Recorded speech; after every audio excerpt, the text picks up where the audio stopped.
Oe first they came. Euro is a famous statement and provocative poem attributed to Pastor Martin Niemöller paragraph layer about the cowardice of German intellectuals following the Nazis' rise to power and the subsequent purging of their chosen targets, group after group. There is some disagreement over the exact wording of the quotation and when it was created. The content of the quotation may have been presented differently by Niemöller paragraph layer on different occasions. The text, the best-known versions of the speech are the poems that began circulating by the 1950s. The United States Holocaust Memorial Museum quotes the following text as one of the many poetic versions of the speech. First they came for the socialists, and I did not speak out Euro, because I was not a socialist. Then they came for the trade unionists, and I did not speak out Euro, because I was not a trade unionist. Then they came for the Jews, and I did not speak out Euro, because I was not a Jew. Then they came for me Euro, and there was no one left to speak for me. Niemöller paragraph layer created multiple versions of the text during his career. The earliest speeches, written in 1946, list the communists, incurable patients, Jews or Jehovah's Witnesses, and civilians in countries occupied by Nazi Germany. An English translation of Niemöller paragraph layer's speech for the Confessing Church in Frankfurt on January 6, 1946 is as follows. When Pastor Niemöller paragraph layer was put in a concentration camp we wrote the year 1937. When the concentration camp was opened we wrote the year 1933, and the people who were put in the camps then were communists. Who cared about them? We knew it, it was printed in the newspapers. Who raised their voice? Maybe the Confessing Church. We thought, communists, those opponents of religion, those enemies of Christians, should I be my brother's keeper? Then they got rid of the sick, the so-called incurables. I remember a conversation I had with a person who claimed to be a Christian. He said, perhaps it's right, these incurably sick people just cost the state money, they are just a burden to themselves and to others. Isn't it best for all concerned if they are taken out of the middle of society? Only then did the church as such take note. Then we started talking, until our voices were again silenced in public. Can we say, we aren't guilty responsible? The persecution of the Jews, the way we treated the occupied countries, or the things in Greece, in Poland, in Czechoslovakia or in Holland, that were written in the newspapers, I believe, we Confessing Church Christians have every reason to say, mea culpa, mea culpa. We can talk ourselves out of it with the excuse that it would have cost me my head if I had spoken out. This speech was translated and published in English in 1947, but was later retracted when it was alleged that Niemöller paragraph layer was an early supporter of the Nazis. The sick, the so-called incurables, were killed in Action T4. A 1955 version of the speech, mentioned in an interview of a German professor quoting Niemöller paragraph layer, lists the communists, socialists, schools, the Jews, the press, and the church. An American version delivered by a congressman in 1968 anachronistically omits the communists and includes the industrialists, who were not persecuted by the Nazis. In 1976, Niemöller paragraph layer gave the following answer in response to an interview question asking about the origins of the poem. The Martin Niemöller paragraph layer Foundation considers this the classical version of the speech. There were no minutes or copy of what I said, and it may be that I formulated it differently. But the idea was anyhow, the communists, we still let that happen calmly. And the trade unions, we also let that happen. And we even let the Social Democrats happen. All of that was not our affair. The church did not concern itself with politics at all at that time, and it shouldn't have anything to do with them either.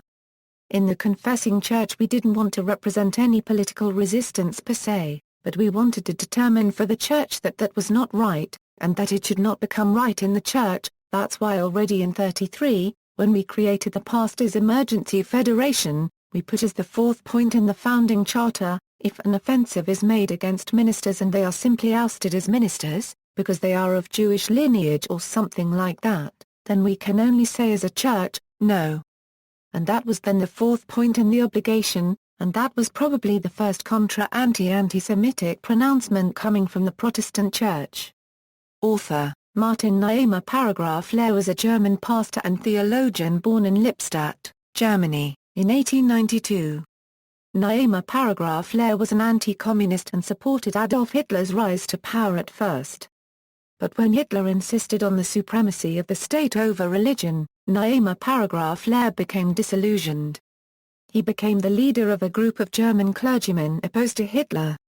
In 1937 he was arrested and eventually confined in Sachsenhausen in Dachau. He was released in 1945 by the Allies. He continued his career in Germany as a clergyman and as a leading voice of penance and reconciliation for the German people after World War II.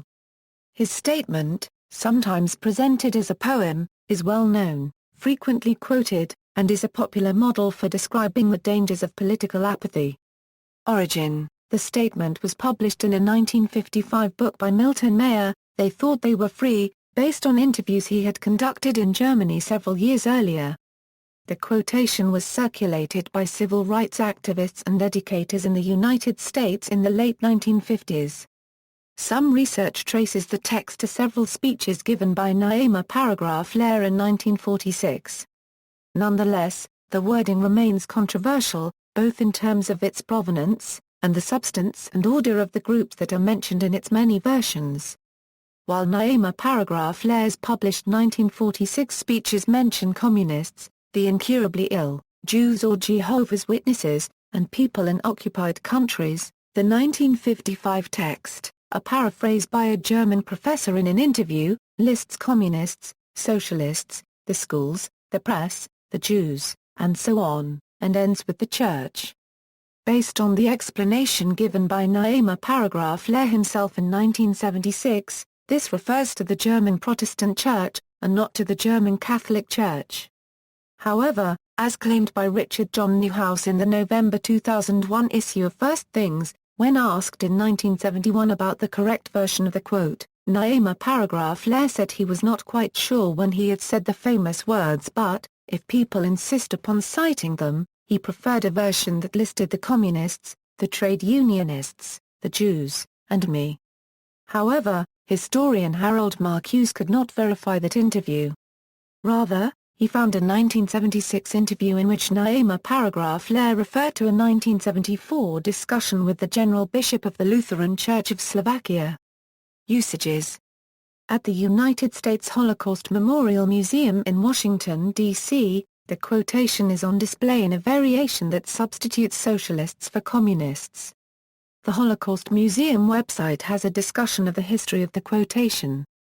A version of the statement is also on display at the Holocaust Memorial Yad Vashem in Jerusalem, as well as the Virginia Holocaust Museum in Richmond, Virginia, the Holocaust Memorial in Boston, Massachusetts, and in the Florida Holocaust Museum in St. Petersburg, Florida. Lasantha Wickramatunge used the verse in his final letter to the people of Sri Lanka. Jazz musician Charles Mingus recites a variation on the poem in his composition Don't Let It Happen Here. The punk rock band Anti-Flag recites an abridged version of the poem in the song Exodus Emigre. The Oi! Band Oi Polloi uses the poem in their song Bash the Fash. The Australian Sex Party references the quotation in their national Dress Like a Biker Day agitprop political theatre. See also: Anti-intellectualism, 100 Flowers Campaign, Literary Inquisition, New England Holocaust Memorial, Not My Business, Principi Iobster, The Hangman, Then They Came for Me, After Saturday Comes Sunday, References. Further reading: Stein, Leo, They Came for Niemöller, The Nazi War Against Religion, Gretna, Louisiana, Pelican Publishing Company, ISBN A1-58980-063-X, retrieved August 22, 2012. First published 1942 by Fleming H. Revell Company. Angela Davis, OE If They Come for Me in the morning, they will come for you in the night. External links, Niemöller. Paragraph Lehrer, Origin of Famous Quotation, research by Professor Harold Marcuse, UC Santa Barbara.